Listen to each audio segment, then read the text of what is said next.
quit. Does this sound familiar? You're a new parent and your home is filled with kids' clothes that don't fit, toys galore, and stuff your new baby just doesn't use anymore. Well, it's clutter everywhere. So many of my friends are going through this right now.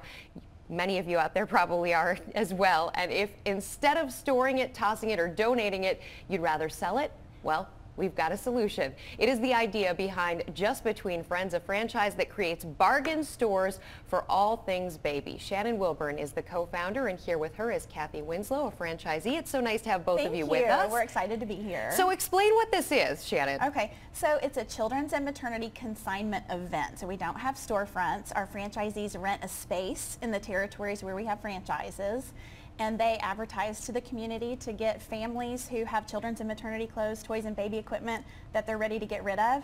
Those families bring their items to the event already tagged. It's set up much like a department store.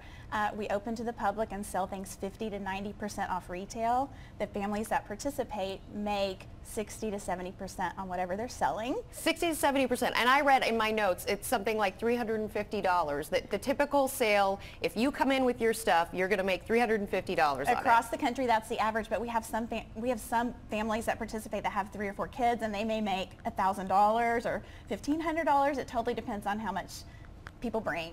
Kathy, there is some startup costs here to becoming a franchisee. I think I read it was something like $25,000 on average for a typical person. So there's a little bit of risk involved here. What made you do it? Well, I decided when my daughter was 3 years old that I wanted to get cute clothes for her.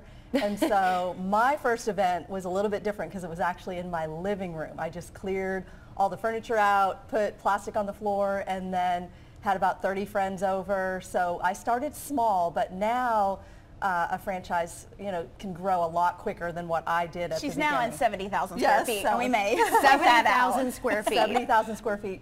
I have about 1,400 consigners at the upcoming event in April in Oklahoma City that are registered and ready to go, tagging their items. And I saw we were talking earlier about this onesie here. It's tagged as $4, so that's what somebody could buy it for at Just Between Friends. And this is a boutique onesie, anywhere probably like an $18 onesie. So like Shannon said, about 90% off of what you would pay retail brand new in the store, and it looks brand new. And the families get to decide what they want to sell their items for. So we may have 15 of the exact same stroller, and someone's selling it for 30 and someone's selling it for 100. So we have lines that usually go around the building, and people want to get in first, and so the big ticket items. Yes. Eileen's basement. Where What is the biggest ticket item that's sold at one of your sales?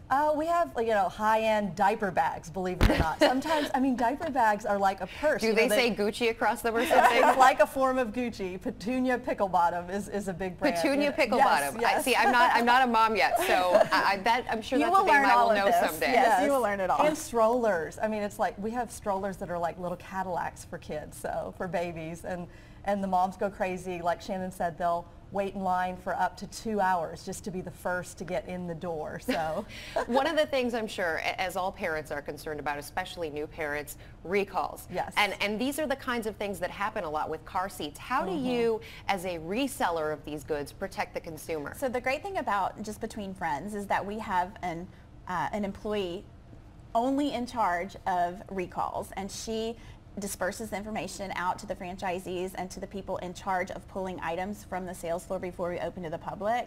Her name's Cammie, and she works very closely with the Consumer Product Safety Commission and other safety organizations, because our #1 concern is making sure that the things we're selling are safe for our families. And we enable the consigners. So as they're tagging, right on the side on our website is a recall finder. So you can just type in Pata Lily and it'll bring up anything that has been recalled with that name. So one time I was just looking on there and found my coffee maker had been recalled. So it brings up anything that's on the CPSC registry. So. And in terms of Kathy, I'm sure for a lot of people it might be a little bit overwhelming at first to think about being a franchisee. Yes. So I'm sure for a lot of people, they start out, they consign, they sell a few things, they make some good money, and they're excited about it, and they think I could actually be doing this on a larger scale. Yes. What's your advice to people who are listening right now about trying to go that route and just doing a little more, becoming the franchisee? Well, I think if you're good with people, if you're well organized and you have a lot of stick-to-itiveness, if you don't give up easily,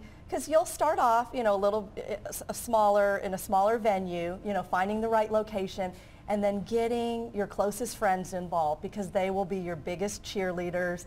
And I feel like we've grown a lot from word of mouth, just having an exceptional event with high quality items. I am really picky about what comes into the event. That's key, that's key. Yes, because we don't want people sifting through junk. We don't want it to feel like a garage sale. When people come in, they're like, oh my goodness, I had no idea how organized this would be. You know, all of the Elmos are together, all of the Doras are together. And that keeps them coming back for the next one, because you can get them on one by having a bunch of junk, but you want them to come back if you're going to do this. You know, and everything's organized by size, by gender, and it's very easy to, you know, walk around, have a list, and get what you need. So, and we get tips for shopping too on our, you know, bring a list of what you're looking for. And where is that site for people who are interested? It's jbfsale.com. jbfsale.com, just between friends. Shannon, Kathy, thanks so much for joining us on Real Biz. Thank you so much. Enjoyed it. Thanks. Lots of good stuff right here. Yes. Anybody who's got a baby, check it out.